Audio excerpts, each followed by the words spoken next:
gentlemen, and thank you for being here. Very brave of you and courageous to stay on till the very end. This is a very special section and a session because I have with me, as all of you know, Sania Mirza, who unarguably is one of India's most delightfully talented individuals who epitomizes Limitless in a manner that you and I can't fathom. I'm delighted she chose tennis as her career because she could easily have been a politician or in a cinema industry. So let's start with the beginning. And I don't want to make it mushy, we'll make it fun, no controversies. So I'm not going to ask you any questions that would evoke or stoke controversy. How did this all begin? And what was the one thing that drove you consistently? Because there are many naysayers in our country. You know, I lived in Bengal most of my life. In Bengal, we had a problem for every solution. So that's the mindset we were brought up with. So how did you manage all the obstacles that came your way? And many must have. Well, good evening, everyone. Thank you for that lovely introduction. You really switched roles really fast because you were really funny about 5 minutes ago and then you went into this whole compere mode right now. It's amazing. No, that's because I asked her, why didn't she choose tennis as a career? Then when I read the sheet, I discovered she was a tennis player. To answer your question, 32 years ago is when my parents said, we want our child to play a sport. And, you know, I mean, I'm okay to say my age because it's on Google, so I'm 38 now. And when I was 6, my parents said, you know, boy or girl, it doesn't matter, we'll make them play a sport, which in itself was very weird in those times, because especially when you had girls, sport wasn't really something you chose. And when you had boys, they played cricket.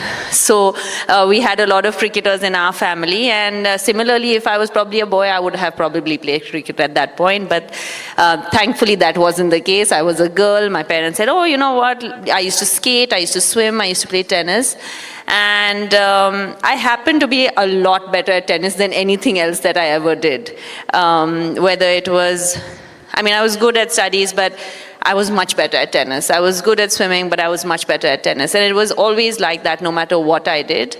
And a couple of months into me playing, my mom had to actually fight the coach and say, please take her. And he said, she's too small. She's only 6.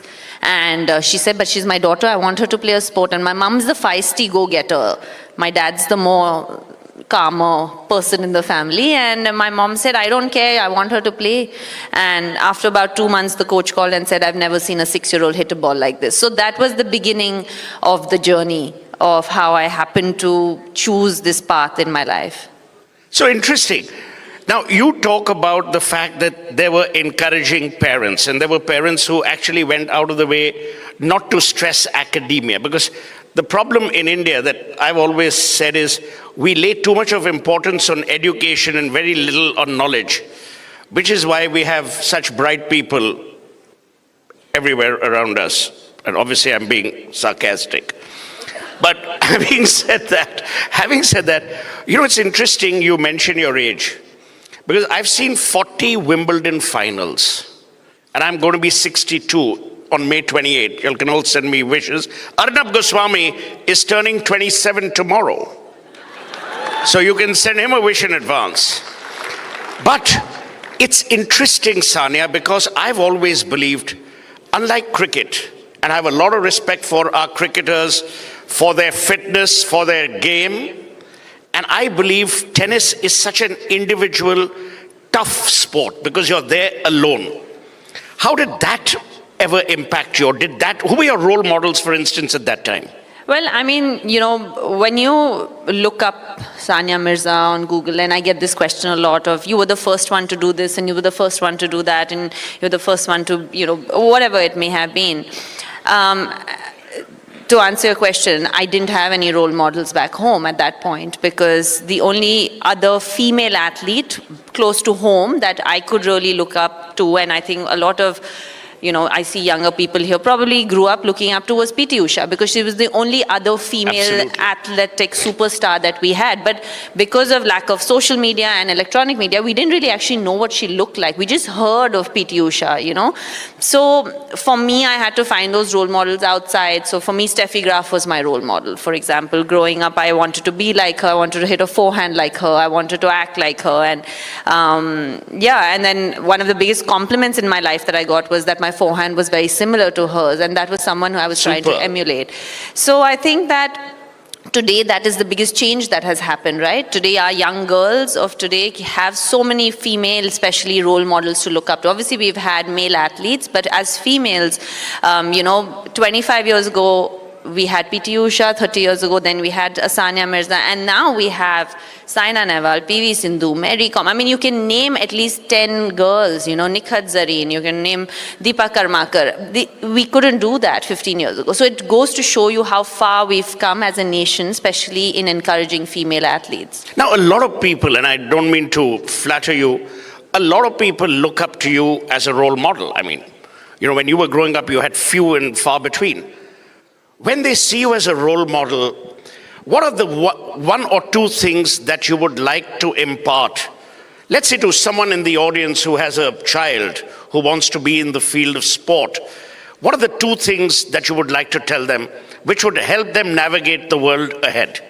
Well, I would like to tell, especially parents of young girls, because that's something that I faced and a lot of young athletes in 25 years ago faced was, we have enough people telling us that we can't do something. We just need our parents to tell us that we can.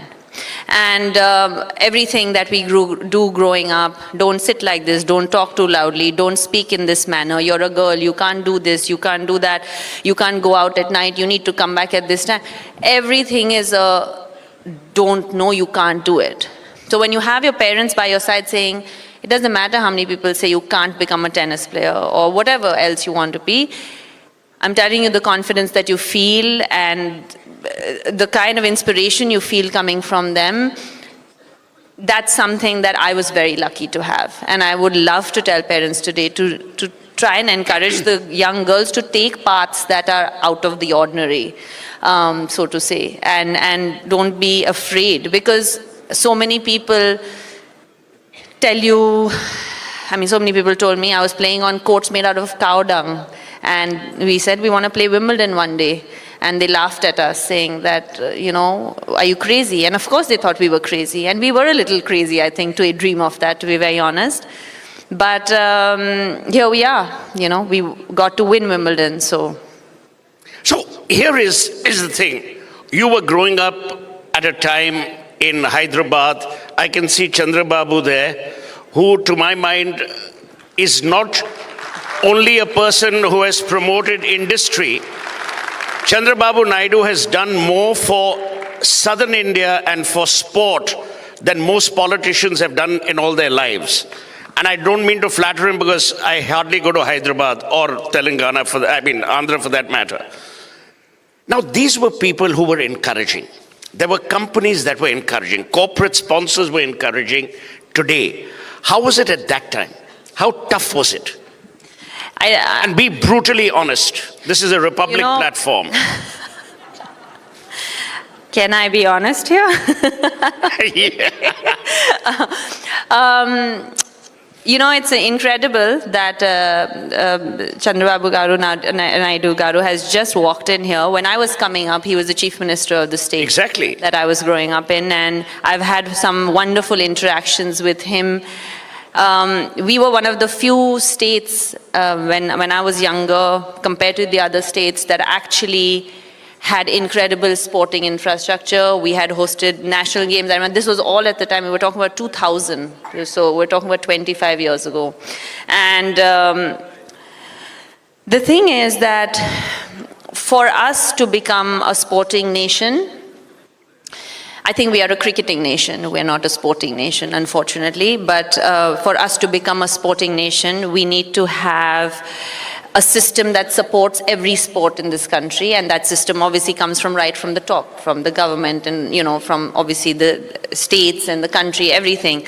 But also a system that supports young athletes and young parents and showing them the way to how to go about their life. I mean, my parents didn't know 25 years ago what to do. I want to be a tennis player. Okay, and then what do we do about it?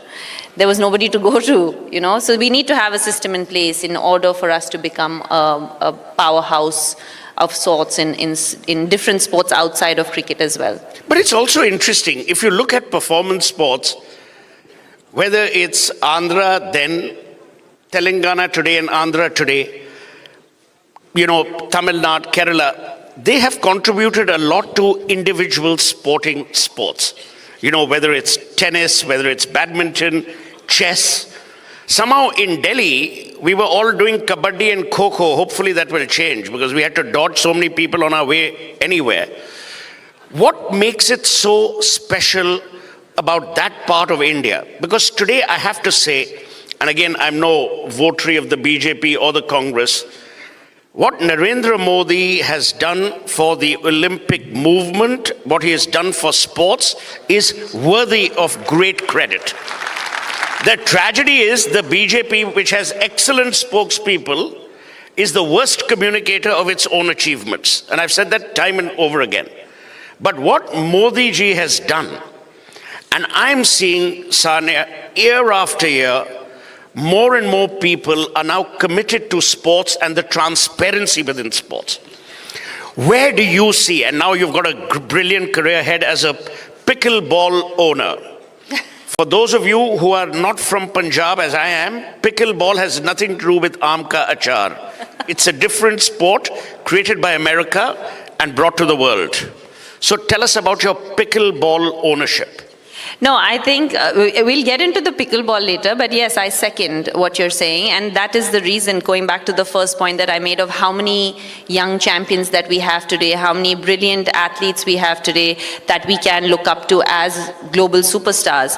And obviously we've had that in cricket, but I'm talking about outside of cricket, and that's where we were really lacking over the last hundreds of years. So the fact is that goes to show you that when the system gets involved, the kind of success you actually get. And you're 100% right about what you said about our great Prime Minister. And pickleball is a sport that a lot of people actually think is going to is become super popular. First of all, I don't know how many people know pickleball here, guys. How many people? Raise your hand. Very few people. But remember, this is largely a Delhi audience. If you told them how many of you know pickle without the ball, all the hands would go up. See, there you are. Okay, then. And how many people have been put in a pickle, all the hands would go up. No, pickleball is just played on a smaller court. It's a cross between paddle, table tennis and tennis, and it's actually a super family and social sport, which is humongous in America. That's where it started from. A lot. Andre Agassi and Steffi Graf, biggest ambassadors today, playing in front of thousands of people, playing these exhibition matches. Andy Roddick's playing. So all the ex-tennis players and a lot of current tennis players actually are moving to pickleball a little bit at the end of their careers, but it is a game for a lot of people to go with their families, to make a lot of friends. It's a very social kind of game. Lots of fun. I don't know if it has the potential to become a humongous like Olympic sport or whatever, but I do think it has the potential to definitely bring people out of their iPads and TVs and come on and live a healthier life. As we end, I can see Rini Simon from the corner of my left eye gradually climbing the stage to tell us to get off. And I also see there's 1 minute, 10 seconds left. But I want to thank you, Sania, for three things. For being Sania Mirza, for being feisty, and for being a limitless Indian. Thank you. And I must say, Arnab and your entire team, enough in this country is discussed through the prism of negativity. But there is a lot of good that this country has and that this country will remain to have. We are not just a limitless nation, we are a nation at the threshold of legitimate greatness and glory. We need to recognize that, we need to celebrate that, and we need to stop being cynical. We need to be proud of every Sania Mirza, as we must be proud of every Narendra Modi and every Chandrababu Naidu. We must be proud of our people.